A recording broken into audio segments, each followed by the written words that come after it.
West Bengal Council of Higher Secondary এডুকেশনের পক্ষ থেকে সায়েন্স অ্যান্ড ডেভেলপমেন্ট উইংস তোমাদের জন্য অনেকগুলো ভিডিও পর কিন্তু নিয়ে আসছে। আমি জানি যে তোমরা ভিডিওগুলো অবশ্যই দেখছো এবং সেই ভিডিওগুলো তোমাদের কিন্তু পড়াশোনার কাজে প্রচন্ডভাবে তোমরা ব্যবহার করছো। আমার মনে হয় এতে তোমাদের অনেকটা সুবিধাও হচ্ছে। আমরা already computer science and computer অ্যাপ্লিকেশনের তরফ থেকে অনেকগুলো ভিডিও তোমাদের সাথে আপলোড করেছি, শেয়ার করেছি তোমাদের সাথে। আশা করি সেই ভিডিওগুলো তোমাদের কাজে এসছে। যেমন সেমিস্টার 3-তে তোমরা পাইথন প্রোগ্রামিং এর উপর অনেকগুলো ভিডিও পেয়েছো। আস্তে আস্তে তোমরা সেমিস্টার 3 পরীক্ষা দিচ্ছ এবং পরীক্ষা দিয়ে পরবর্তীকালে সেমিস্টার 4-এ যাবে। তো আমরা সেমিস্টার 4 নিয়ে আজকে আলোচনা করব, বা সেমিস্টার 4-এ আমরা কিভাবে পড়াশোনা করলে আমাদের পড়াশোনাটা ভালো হবে। শুধু পড়াশোনাটা ভালো হবে না, আমরা কিভাবে পড়লে অনেকটা বেশি স্কোর করতে পারবো, আর সেমিস্টার 4-এ আমাদেরকে কি কি পড়তে হবে, এই জিনিসগুলোর ওপর আমরা আজকে প্রাথমিকভাবে নজর দেব।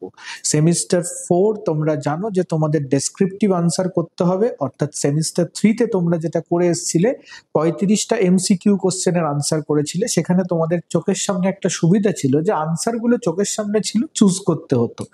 এক্ষেত্রে তোমাদের একটু সুবিধা হতো যে কোন আনসারটা হবে সেটা চুজ করতে। কিন্তু সেমিস্টার 4-এ কিন্তু একদম বৈচিত্র্যপূর্ণভাবে আলাদা। কেন আলাদা? তার কারণ এখানে তোমাদেরকে অনেকটা ডেসক্রিপটিভ আনসার করতে হবে।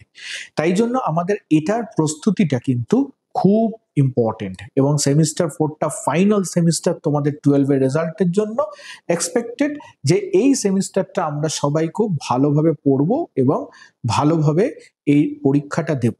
তার জন্য আমাদের ভালো প্রস্তুতিও দরকার। আজকে এই প্রথম ভিডিওটা আমার হবে যে আমরা কিভাবে সেমিস্টার 4-এর জন্য প্রস্তুতি নেব কম্পিউটার অ্যাপ্লিকেশন নিয়ে যারা পড়ছি তাদের ক্ষেত্রে। তো প্রাথমিকভাবে আমরা চলে আসি যে সেমিস্টার 4-এ আমাদের কি কি জিনিস আছে। সেমিস্টার 4-এ আমরা 3টে টপিক, আমাদের খুব গুরুত্বপূর্ণ 3টে টপিক আছে। একটা হচ্ছে গিয়ে অপারেটিং সিস্টেম, যেটাকে বলা হয় ওএস। এই অপারেটিং সিস্টেমে তোমাদেরকে 20 আওয়ার্স লার্নিং আছে, আর তার সাথে এখানে তোমার 10 মার্কস কোশ্চেন আসবে, 10 নম্বর প্রশ্ন আসবে অপারেটিং সিস্টেমে। আমরা প্রতি কটা বিষয়ের নিয়ে আলাদা আলাদা ভিডিও করব এবং বিষয়ের ভেতরে ঢুকে তার উপর আলাদা আলাদা ভিডিও আপলোডেড থাকবে তোমাদের সাথে। এবং এই বিষয়গুলো কিভাবে পড়বো আমরা, ভিডিওর সাথে সাথে কোন বিষয়টা কিভাবে পড়তে হবে, কিভাবে নোটস তৈরি করতে হবে, কিভাবে কোশ্চেন আনসার সলভ করতে হবে, আমরা কিন্তু এই সমস্ত ডিসকাশনই ভিডিওর মধ্যে আস্তে আস্তে আস্তে আস্তে ইনকর্পোরেট করার চেষ্টা করব। নেক্সট যে টপিকটা আছে সেটা খুবই important, that is called DBMS. এটা তোমাদের ভবিষ্যতের জন্য খুব important, and at the same time এই ডিবিএমএস এ কিন্তু অনেকটা ওয়েটেজ আছে। এটার দেখবে কোর্স ডিউরেশন দেওয়া আছে 35 আওয়ার্স, অ্যান্ড এখান থেকে টোটাল 15 মার্কসের কোশ্চেন আসবে। সবচেয়ে বেশি মার্কসের কোশ্চেন কিন্তু ডিবিএমএস থেকে আসছে, 15 মার্কসের কোশ্চেন আসছে। তারপর আমাদের আছে AI, that is artificial intelligence, অর্থাৎ artificial intelligence, fundamental of artificial intelligence and artificial ইন্টেলিজেন্সের অ্যাপ্লিকেশনস নিয়ে আমাদের অনেকটা একটু পড়াশোনা আছে। এটার ওয়ার্কিং আওয়ার্স দেওয়া আছে 25 আওয়ার্স মতো, অ্যান্ড এটার ওপর থাকবে তোমাদের 10 মার্কস।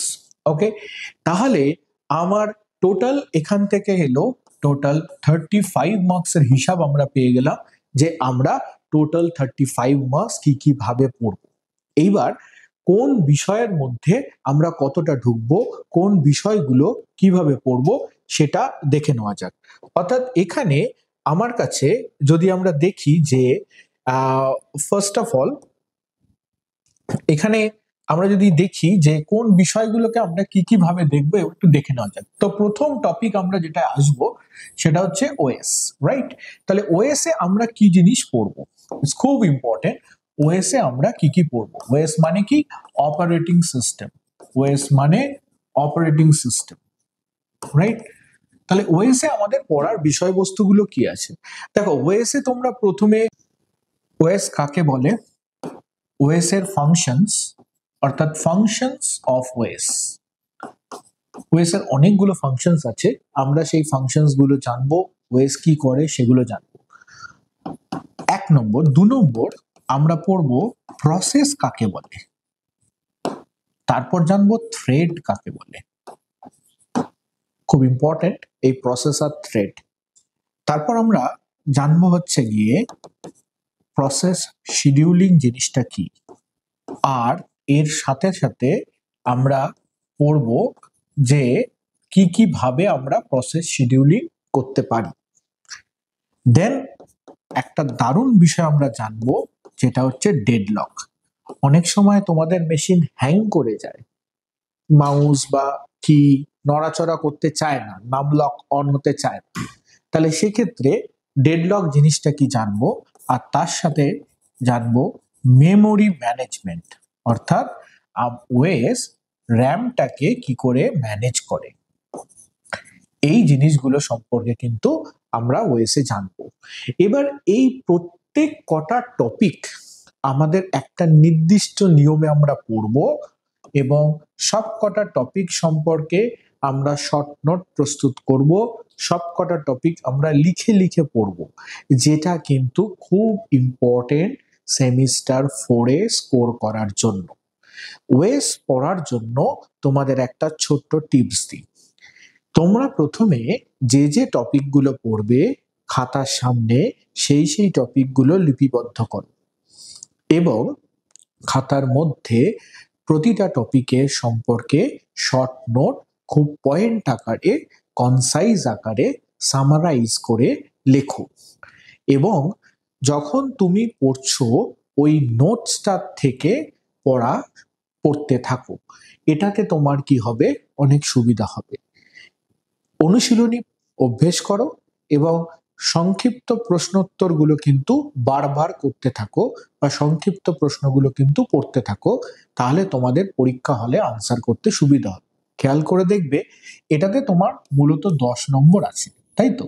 তাহলে 10 নম্বর থাকলে এখান থেকে কিছু 2 মার্কসের কোশ্চেন থাকতে পারে, কিছু 3 মার্কসের কোশ্চেন থাকতে পারে, কিছু 4 মার্কসের কোশ্চেন থাকতে পারে। এরকম হতে পারলো যে দুটো 2 মার্কসের কোশ্চেন থাকলো আর একটা 4 মার্কসের কোশ্চেন থাকলো, বা এরকমও হতে পারে যে দুটো 3 মার্কসের কোশ্চেন থাকলো, দুটো 2 মার্কসের কোশ্চেন থাকলো। অর্থাৎ এই প্রশ্নগুলো কিন্তু 2 মার্কস, 3 মার্কস, 4 মার্কস এর মধ্যে ঘোরাঘুরি করবে। তাই বিস্তর জায়গার মধ্যে আমাদেরকে যেতে হবে না। আমরা অঙ্ক করলেও ছোট ছোট, যেমন প্রসেস শিডিউলিং করার সময় তোমাদের ছোট ছোট অঙ্ক করতে হবে, সেখানে তোমাদেরকে ন্যাট চার্ট করতে হবে। অবশ্যই ভালো করে ন্যাট চার্ট করো, এটা তোমার অ্যাপ্লিকেবিলিটি বা অ্যাপ্লিকেশন ওরিয়েন্টেড প্রশ্নের সমাধান করতে সুবিধা হবে। মেমোরি ম্যানেজমেন্টে গিয়ে খুব ইম্পর্টেন্ট কিছু বিষয়বস্তু আছে, like paging, segmentation, page replacement algorithm, ছোট ছোট, কিন্তু এগুলোতে কিন্তু খুব ভালো স্কোর করা যায়। অর্থাৎ এই জায়গাটা থেকে কিন্তু আমরা চেষ্টা করব 10-এ 10 ক্যারি আউট করার। পরবর্তী যেটা আমাদের আছে সেই পরবর্তীটা হচ্ছে গিয়ে ডিবিএমএস, যেটা কিন্তু খুব ইম্পর্টেন্ট থিং, যেটাকে বলা হয় ডেটা বেস ম্যানেজমেন্ট সিস্টেম।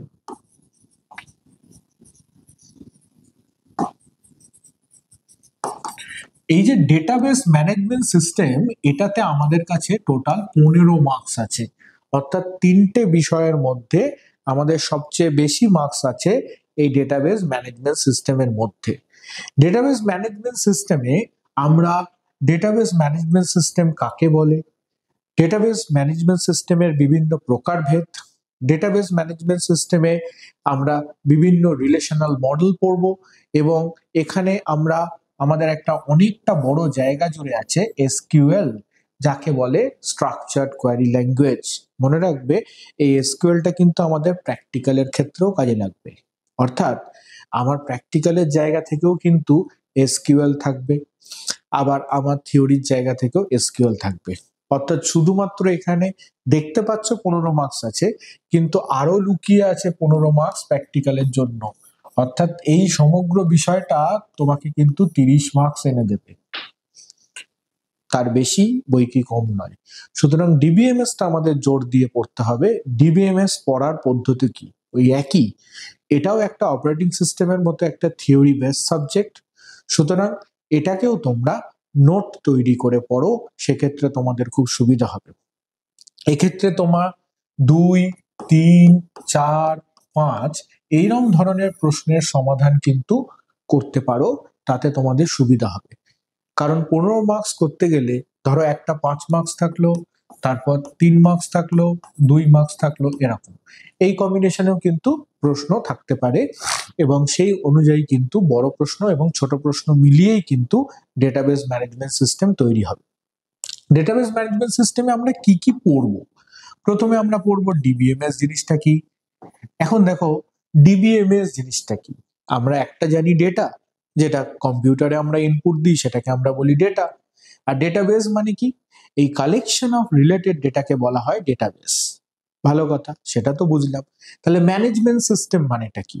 আচ্ছা, এই যে অনেক যে রিলেটেড ডেটাগুলোকে আমরা একটা সংগ্রহ করছি, সেই সংগ্রহটা করার জন্য আমাকে একটা প্রপার স্ট্রাকচার অবলম্বন করতে হয়, প্রপার প্রপারলি তাকে স্টোর করতে হয়, যাতে আমরা তার থেকে কুইকলি খুঁজে পেতে পারি, তাকে ইনসার্ট করতে পারি, ডিলিট করতে পারি, অল আদার অপশনস। অর্থাৎ এই অ্যাক্সেস অ্যান্ড ম্যানেজমেন্টটা তৈরি করার জন্য যে অ্যাপ্লিকেশন বা সফটওয়্যারটা লাগে, সেই সফটওয়্যারটা হলো ডেটাবেস ম্যানেজমেন্ট সিস্টেম। অর্থাৎ ডেটাবেস ম্যানেজমেন্ট সিস্টেম একটা সফটওয়্যার, যে সফটওয়্যার ডেটাবেসকে তোমার মেন মেমোরিতে বা হার্ড ডিস্কে ম্যানেজ করছে, যে লার্জ ডেটাকে এত সুন্দরভাবে ম্যানেজ করছে যাতে ডেটাগুলোকে তুমি খুব কুইকলি অ্যাক্সেস করতে পারো, ডেটাগুলোর ওপরে তুমি কুইকলি কাজ করতে পারো। ধরো উচ্চ মাধ্যমিক শিক্ষা সংসদে যদি 5 লক্ষ ছাত্রছাত্রী পরীক্ষা দেয় ডেটাবেস ম্যানেজমেন্ট সিস্টেমের মধ্যে দিয়ে, তার মধ্যে ধরো তুমি একজন, তাহলে তোমাকে খুঁজে পেতে কিন্তু তোমার রেজিস্ট্রেশন নাম্বার দিয়ে খুব সহজেই খুঁজে পেয়ে যাওয়া যাবে। সুতরাং ওই অতটা ডেটার মধ্যে থেকে কোনো একজনকে খুঁজে পাওয়া কিন্তু সম্ভব, কারণ ডেটাবেস ম্যানেজমেন্ট সিস্টেমের জন্য। কোথায় কোথায় ব্যবহার হয়, কিভাবে ব্যবহার হয়, কোন কোন কাজে ব্যবহার হয়, পড়াশোনার সাথে সাথে অ্যাপ্লিকেবিলিটিও বুঝতে হবে। এখানে একটা খুব সুন্দর জিনিস আছে যেটাকে বলা হয় ইআর ডায়াগ্রাম বা এন্টিটি রিলেশনশিপ ডায়াগ্রাম। খুব ইন্টারেস্টিং পার্ট, এটা পড়লে দেখবে তোমাদের ভালো লাগবে যে কি করে আমরা ডেটাবেস গুলোকে কানেক্ট করি, অর্থাৎ ডেটাবেসকে রিলেশনাল ডেটাবেসে আমরা কিভাবে নিয়ে যাই। সবচেয়ে বড় কথা হচ্ছে যে আমরা কিভাবে এসকিউএল গুলোকে করব। এসকিউএল এ প্রচুর কমান্ড আছে, এই কমান্ড গুলোকে, এটার নাম হচ্ছে স্ট্রাকচার্ড কোয়ারি ল্যাঙ্গুয়েজ। এখানে প্রচুর কমান্ড আছে, লাইক ক্রিয়েট আছে, লাইক ইনসার্ট আছে, লাইক অল্টার আছে, লাইক ডিলিট আছে, প্রচুর কমান্ড আছে। কোন কমান্ড কিভাবে কাজ করে তার জন্য আমরা মাইএসকিউএল ইউজ করে কিন্তু সেই অ্যাপ্লিকেশনস গুলো দেখব যে কিভাবে কিভাবে কাজ করে। থার্ড টপিক আমরা চলে আসছি, যেটা আমাদের কাছে খুব popular topic, that is call AI, artificial intelligence, যেটাই কিন্তু এগেন আমার 10 মার্কস আছে। তোমরা জানো যে আমার তোমার যে বুদ্ধিমত্তাটা আছে সেটাকে বলা হয় স্বাভাবিক বুদ্ধিমত্তা বা ন্যাচারাল ইন্টেলিজেন্স। কিন্তু যখন আমাদের বুদ্ধিমত্তা আমাদেরকে কি হেল্প করে, আমাদের বুদ্ধিমত্তা আমাদেরকে প্রধানত হেল্প করে কোনো সিদ্ধান্ত নেওয়ার জন্য। আমাদের শিক্ষা আমাদেরকে হেল্প করে যে এই কাজটা করব বা এই কাজটা করব না, অর্থাৎ ওটা আমাদের লার্নিং থেকে আমরা সিদ্ধান্ত নিতে সক্ষম হই, নলেজ থেকে আমরা সিদ্ধান্ত নিতে পারি। ঠিক সেরকমই যদি আমরা মেশিনকে এইভাবেই নলেজেবল করে তুলতে পারি বা মেশিনকে যদি এইভাবে শিক্ষা দিতে পারি যাতে এই কাজটা করা উচিত, এই কাজটা করা উচিত নয়, যাতে মেশিন নিজে থেকে কোনো একটা কাজের ভিত্তিতে সিদ্ধান্ত নিতে পারে যে এটা করা উচিত, এটা করা উচিত না, অর্থাৎ হিউম্যানের বুদ্ধিমত্তাটাকে যখন মেশিনের মধ্যে আমরা ইমপ্লিমেন্ট করতে পারি তখন সেটাকে বলা হয় আর্টিফিশিয়াল ইন্টেলিজেন্স। আমাদের ইন্টেলিজেন্সটা ন্যাচারাল ইন্টেলিজেন্স বা সাধারণ বুদ্ধিমত্তা, আর মেশিনের যখন বুদ্ধিমত্তা তৈরি হচ্ছে তখন সেটাকে বলা হয় আর্টিফিশিয়াল ইন্টেলিজেন্স। এখন আর্টিফিশিয়াল ইন্টেলিজেন্স একটা বড় ডোমেন। যদি আমি বলি এটা এআই, এখন এই এআইটা ইমপ্লিমেন্ট করতে গেলে যেটা লাগে সেটা হচ্ছে গিয়ে আমাদের ইন্টেলিজেন্স কখন আসে, যখন আমরা পড়াশোনা করি, পড়াশোনা করে যখন আমরা জানি তখন আমাদের কাছে ইন্টেলিজেন্স আসে। কিন্তু মেশিনের কাছে যখন ইন্টেলিজেন্স কখন আসবে, যখন মেশিন পড়াশোনা করবে, মেশিন লার্ন করবে, তার জন্য দরকার হয় মেশিন লার্নিং। আর মেশিন লার্নিং এর অনেক পদ্ধতি আছে যে পদ্ধতিকে আমরা মেশিনকে শেখাতে পারি। সাধারণত আমরা কি জানি যে আমাদের কম্পিউটারের কাজ হচ্ছে যে এটা যদি আমার কাছে একটা কম্পিউটার হয়, তাহলে সেই কম্পিউটারে যদি আমি এক্স ইনপুট দিই তাহলে আমি ওয়াই আউটপুট পাবো। এখন মেশিন লার্নিং কি, যে কম্পিউটারের কাছে এক্স দেওয়া আছে আর ওয়াই দেওয়া আছে, যে আমার কাছে এক্স দেওয়া আছে ওয়াই দেওয়া আছে, অর্থাৎ ইনপুটও দেওয়া আছে আউটপুটও দেওয়া আছে। এইবার মেশিন শিখবে, পড়বে, জানবে, জেনে মেশিন নিজে থেকে এফেক্টসটা কি হবে সেটা নির্ধারণ করবে, তখনই সেটাকে আমরা বলি মেশিন লার্নিং। অর্থাৎ ইনপুট আউটপুট থেকে যখন মেশিন শিখতে শিখবে যে এই ইনপুটটার থেকে এই আউটপুটটা আসছে, তার পেছনে মূল কারণ হচ্ছে এই এফেক্টসটা, এবং মেশিন তৈরি করতে পারবে, তখনই মেশিন কিন্তু ইন্টেলিজেন্ট হয়ে যাবে। এখন এই মেশিন লার্নিং এর অনেকগুলো পদ্ধতি আছে, তার মধ্যে যেটা পড়ে সেটা হচ্ছে deep learning. So deep learning হচ্ছে যে ডিপ নিউরাল নেটওয়ার্ক থেকে কিন্তু ডিপ লার্নিং কথাটা এসছে। অর্থাৎ আমাদের যে স্নায়ুতন্ত্র, যেটার মধ্যে দিয়ে আমরা সিদ্ধান্ত নিই, তোমাকে যদি কোনো গরমের ছোঁয়া দেওয়া হলো, তুমি হঠাৎ করে সেই জায়গা থেকে সরে যাবে, কারণ ছোটবেলায় তুমি কোথাও তোমার ওই উত্তাপ থেকে কষ্ট হয়েছে, তার জন্য তুমি আগুন দেখলে বা গরম কিছু দেখলে দূরে সরে যাও। তো এই যে অনুভূতিটা তুমি পেয়েছো, তার থেকে যে একটা শিক্ষা যেটা আমার তৈরি হয়েছে, সেই শিক্ষাটাকেই যখন আমি অ্যাপ্লাই করছি, তখন সেটাকেই কিন্তু আমরা বলছি বেসিক্যালি হিউম্যান লার্নিং। মানে এই সেন্সারিটা আমরা করি হচ্ছে আমাদের মাথার মধ্যে, ব্রেনের মধ্যে অনেক নিউরনস আছে, সেই নিউরনস গুলো আমাকে এই সিদ্ধান্ত নিতে হেল্প করে।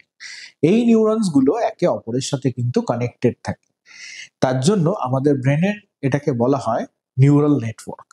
এখন যখন মেশিনের মধ্যেও এরকম ছোট ছোট লজিক গুলোকে আমরা কানেক্ট করি, তখন তৈরি হয় আর্টিফিশিয়াল নিউরাল নেটওয়ার্ক।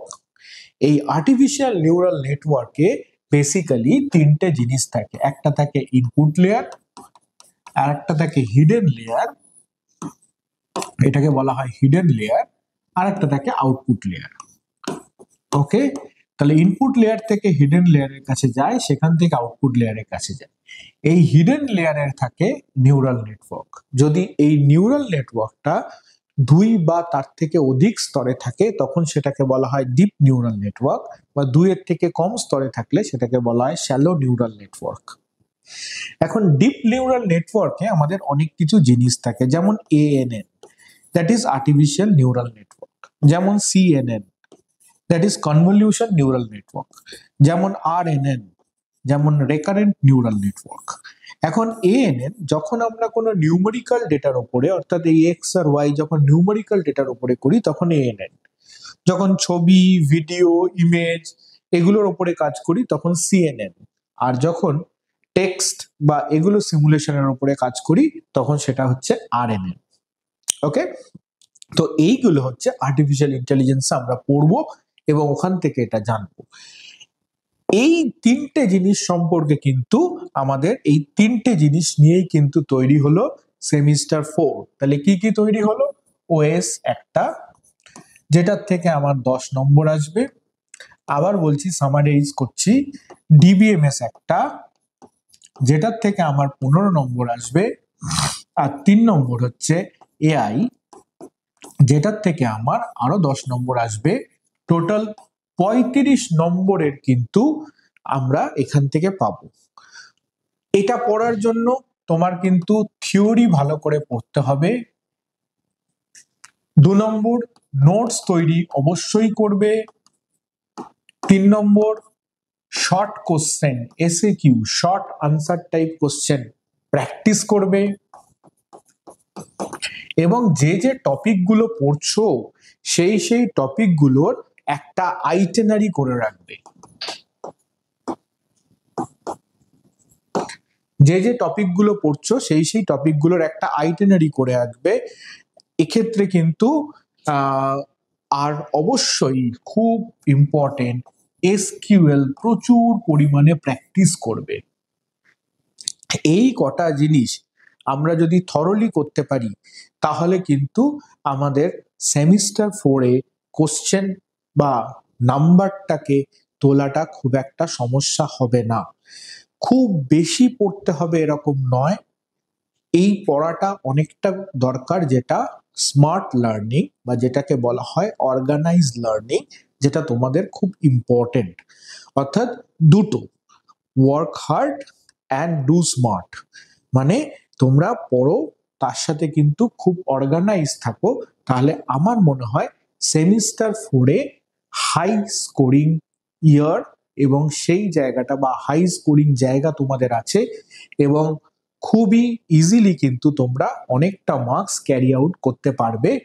হোপফুলি সমস্ত জায়গাগুলোর উপরে ফোকাস দাও, সবকটাই কিন্তু শেখার বিষয়বস্তু, এবং জানো খুব ভালো করে পড়ো। সবচেয়ে বড় ব্যাপার হচ্ছে তোমার টাইম ম্যানেজমেন্টটা, এবং সবকিছু পড়ো উইথ এক্সাম্পল আর ডায়াগ্রাম, তাহলে তোমার কিন্তু অনেক বেশি ইজিলি মনে থাকবে। So hope for the best and all the best to you for semester 4। তোমরা খুব ভালো করে পড়াশোনা করো, এবং আমার মনে হয় সেমিস্টার 4-এ তোমরা সবাই খুব ভালো স্কোর করবে। Thank you.